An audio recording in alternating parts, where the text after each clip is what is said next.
Assalamualaikum warahmatullahi wabarakatuh. Selamat siang, selamat pagi atau selamat malam untuk kalian yang sedang membuka di video ini. Nah, hari ini kita akan belajar tentang materi tematik kelas 4, tema 2, subtema 1 pada pembelajaran 1. Selain materi, pada video ini saya juga akan menjawab buku halaman 4, 7, dan 8 pemerintah yang kalian sudah miliki di rumah. Yuk kita langsung saja ke pembahasan materi berikut ini. Teman-teman semuanya, bahwasanya energi matahari itu adalah merupakan sumber energi terbesar di bumi. Energi matahari sering disebut pula dengan energi surya. Matahari mampu menghasilkan energi panas dan energi cahaya. Jadi ada dua energi yang dihasilkan oleh matahari.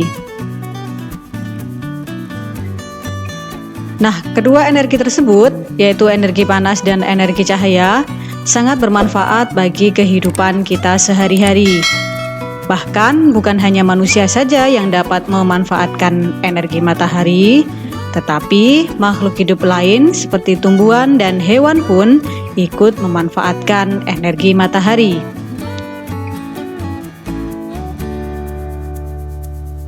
Selanjutnya, lalu apa manfaat energi matahari? Yang pertama adalah membantu proses fotosintesis pada tumbuhan. Ini dia. Yang kedua adalah dapat menyehatkan tulang. Saat kita berolahraga, kita terkena sinar matahari, maka tulang kita akan semakin sehat. Yang ketiga digunakan untuk pembangkit listrik atau sebagai pembangkit listrik tetapi dari bahan SDA dapat diperbarui. Ini menggunakan alat namanya sel surya. Dan selanjutnya adalah digunakan dalam proses pembuatan garam. Ini air laut, sebelah air laut ada petak-petak garam. Kemudian yang kelima yaitu membantu mengeringkan benda. Contohnya pada saat kita menjemur baju kita. Teman-teman, sebenarnya masih banyak sekali manfaat dari energi matahari, tetapi pada hari ini 5 saja kita tuliskan manfaat energi matahari. Nah, ternyata di buku pemerintah halaman 5 ada soal yang sama. Ini soalnya. Sekarang temukan sebanyak-banyaknya manfaat energi matahari bagi makhluk hidup dalam bentuk peta pikiran di bawah ini. Sertakan gambar agar lebih menarik. Ini ada 6, tadi sudah saya jelaskan ada 5 jawaban, jadi kalian bisa salin di sini.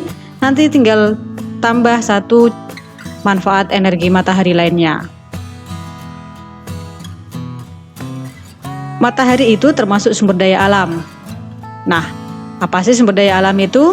Sebelumnya kita mengenal dulu bahwasanya Indonesia memiliki sumber daya alam yang berlimpah.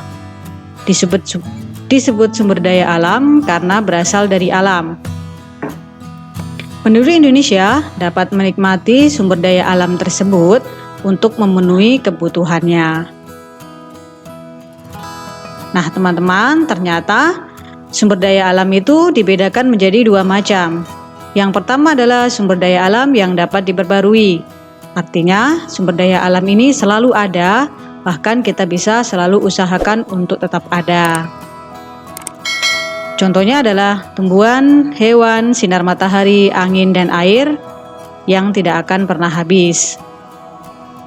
Selanjutnya adalah sumber daya alam yang tidak dapat diperbaharui. Yang tidak dapat, artinya sumber daya alam ini jika kita ambil, maka akan habis suatu saat. Dan kita tidak bisa mengusahakan untuk ada lagi, hanya bisa menghematnya saja. Contohnya adalah minyak bumi yang diolah bisa menjadi bensin, pertalite, premium, dan lain-lain. Kemudian ada emas, besi, dan berbagai bahan tambang lainnya.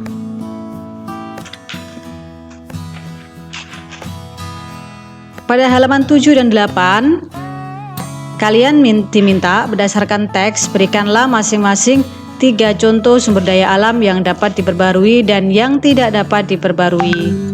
Nah, kalian diminta untuk menyebutkan contoh sumber daya alam yang dapat diperbarui. Tadi sudah saya sebutkan ya. Yang dapat diperbarui contohnya adalah angin, matahari, dan air. Sedangkan yang tidak dapat diperbarui adalah contohnya emas, minyak bumi, kemudian besi. Nomor 2, berikan 3 contoh lain di luar teks sumber daya alam yang dapat dan tidak dapat diperbarui. Nah, kalian bisa menyebutkan, yang lainnya boleh. Selanjutnya adalah 3, berikanlah contoh kegiatan ekonomi yang memanfaatkan kedua jenis sumber daya alam tersebut. Yang keempat, tulislah pendapatmu tentang kegiatan ekonomi tersebut. Apa saja dampaknya bagi kelestarian sumber daya alam tersebut? Apa yang harus dilakukan agar sumber daya alam tetap lestari?